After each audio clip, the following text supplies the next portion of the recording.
Hey everyone, welcome back to Daily Devotions. Pastor Steve here walking with you in the Old Testament, the Scriptures, Exodus chapter 3, but continuing to see in the big picture that God is in charge, that God is the one providing, that God is the only God that can rescue from everything.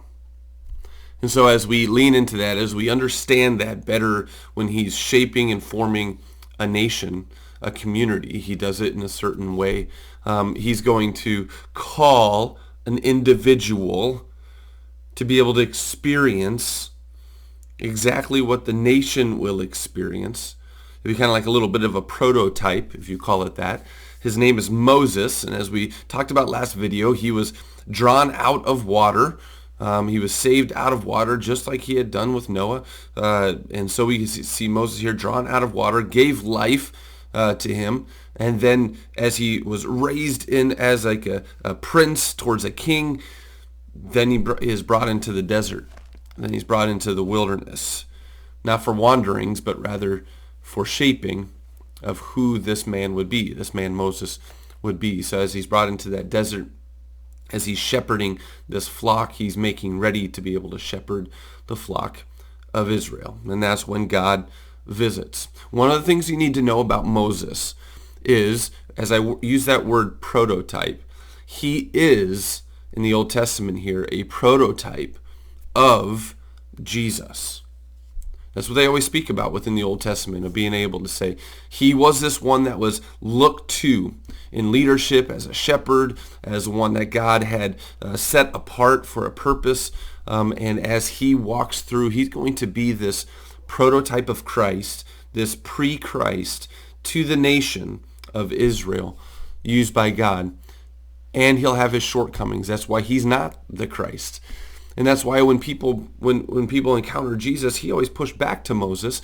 Now Moses is that representation of the law, right? He's the one who wrote the first 5 books of the Bible. And so he has this representation of the law that can't be fulfilled by Moses because he's a mere human, but is fulfilled by Jesus. And so as we keep that picture in mind, we go forth of being able to see, what does God have in mind for this prefiguration of Christ, Moses, to lead his people, and how he will lead his people. And so with that in mind, like I said, let us walk together in getting to know Moses a little bit more, but getting to know first and foremost who God is towards Moses. Exodus chapter 3, who God is towards Moses, who God is towards his people. Now, Moses was tending the flock of Jethro, which is Reuel. We saw last video. You can go back into chapter 2, verse 18, and seeing that that's the priest of Midian, having these couple names. Midian, the priest of Midian, Reuel, meaning friend of God. And as we go forth, Jethro, being able to really speak about, it means his excellency. So some people have these meanings in their names. But he was tending the flock of Jethro, his father-in-law, the priest of Midian, and he led the flock to the far side of the desert and came to Horeb, the mountain of God.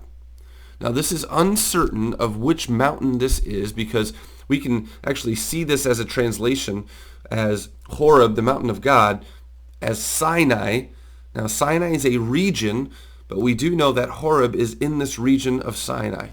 And so it's quite interesting that God brings Moses out of Egypt to Sinai, to this place of Sinai, to be able to show his presence. And what he's going to do with his presence is fire. So once again, he's giving this pre-picture of having Moses in the place of his presence as Sinai, just like he's going to take Israel out of Egypt and bring him to this place to show him his presence on Mount Sinai. So here he was at the Horeb, the mountain of God. There the angel of the Lord. When you see this, this is almost always, as we get to see in the Old Testament, this is the pre-incarnate, the pre-coming into flesh, Jesus. When it says the angel of the Lord, the presence of the Lord, the messenger, the word of the Lord kind of aspect there. The angel of the Lord appeared to him in flames of fire from within a bush. God is always kind of represented, his presence is always represented with this fire. Moses saw that though the bush was on fire, it did not burn up. So Moses thought, I will go over, see this strange sight, why the bush does not burn up. When the Lord saw that he had gone over to look, God called to him from within the bush. Now this is the calling, the authoritative call of God that he had for all the prophets as well, right? Called by name. Moses, Moses. And Moses said, here I am. Do not come any closer, God said. Take off your sandals, for the place where you are standing is holy ground. Like this ground is set apart? No, the holiness of this place was brought by the presence of God. Where the presence of God is, that's where the holy other is. And so out of reverence, out of understanding of what this place is, because of the presence of God, take off your sandals. Then he said, I am the God of your father. I am the God of your father, the God of Abraham, the God of Isaac, and the God of Jacob. At this, Moses hid his face because he was afraid to look at God, the power of God's name. The Lord said, I have indeed seen the misery of my people in Egypt. I have heard them crying out because of their slave drivers, and I am concerned about their suffering. Can you imagine what this sounded like to Moses? I was there 40 years ago. I think that was behind me. But then all of a sudden God calls him and brings up 40 years ago. Because those people that he defended, that Moses defended, actually killed that Egyptian, buried him in the sand to be able to keep his people, to be for his people. And then he fled from the people. That's in my past. I don't want to bring that up again. God brings it up because he had a plan and he had purpose for Moses to be that leader. He says, I am concerned about their suffering. Verse 8, so I have come down to rescue them from the hand of the Egyptians and to bring them up out of that land into a good and spacious land, a land flowing with milk and honey, the home of the Canaanites, Hittites, Amorites, Perizzites, Hivites, and Jebusites.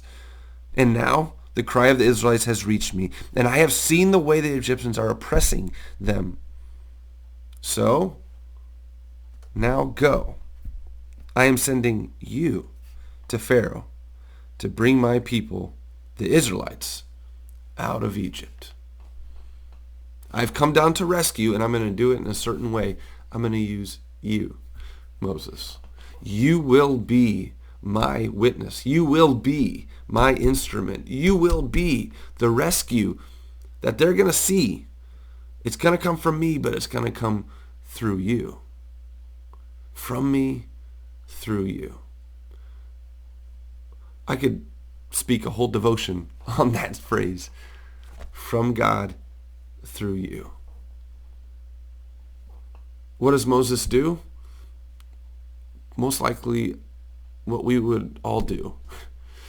I'm not sure. That's in my past. I'm not sure I need to go back to Egypt. I don't know if you know, but there's some bad blood there. God knows. He saw that. He ministered to him in the desert. He made him ready to be able to go back to Egypt.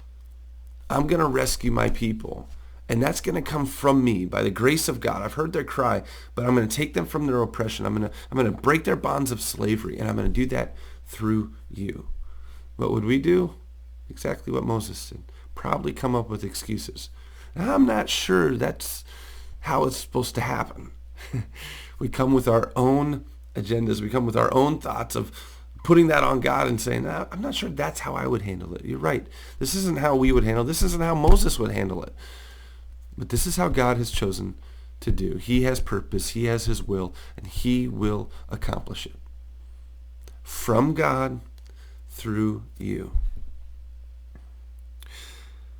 And God said, but Moses said to God, verse 11, who am I that I should go to Pharaoh and bring the Israelites out of Egypt? Oh, good question. Actually, let's actually make sense of that. Who are you, Moses? You're the one that was drawn I saved you out of that ark, out of that basket in the water, with Pharaoh's daughter being able to come and bring you into the house of Pharaoh, raise you in the house of Pharaoh, educate you in the finest education in the world, bringing you actually into this man that was actually in charge of, a prince of Egypt. Who are you? You're the one that I've raised up for this very purpose. You just didn't know it. You just didn't understand it. Who am I? And so, and God said here, oh man, this is one of the first names of God, right? I will be with you. I will be with you. It's that future tense, but it really is this next part of these verses that we're going to get into the next video. I will be with you. I am with you. And this will be the sign to you that it is I who have sent you, that this is from me, not just of yourself. When you have brought the people out of Egypt, you will worship God on this mountain. The Sinai, the presence of God, Mount Horeb, Mount Sinai, the region. You're going to come back to this region with the people of God. And this is how you're going to know it. You're going to come back to this mountain and you're going to see this presence once again. Moses said to God, suppose I go to the Israelites and say to them, the God of your fathers has sent me to you. And they ask me, what is his name? Then what shall I tell them? God said to Moses, I am who I am. This is what you are to say to the Israelites. I am has sent me to you. I am. I will be. I am with you. This is the sign. It doesn't matter what happens. The enough that you're asking for this task, for this purpose, is I'll be with you. I am with you. I am is enough from God. We'll dig into that a little bit deeper in this next video and finish off chapter 3 here. It's just so deep. But I want you to go into that phrase today and be able to know that from God through you is your call in life. God has a purpose for you. Sometimes we try to sift through what that purpose is, but that purpose is to live faithful towards him, live in his covenant of love through Jesus Christ, and being able to profess that to the people and live that to the people around you. It's from God. The grace is from God. And the people will experience grace, and they'll get to hear about the greatness of Jesus through you. So brothers and sisters in Christ, just like Moses is called, we are called by the grace of God, from God, and let his grace run, overflow through you. Have a blessed day being his witness towards what he is going to do in his day today. Take care.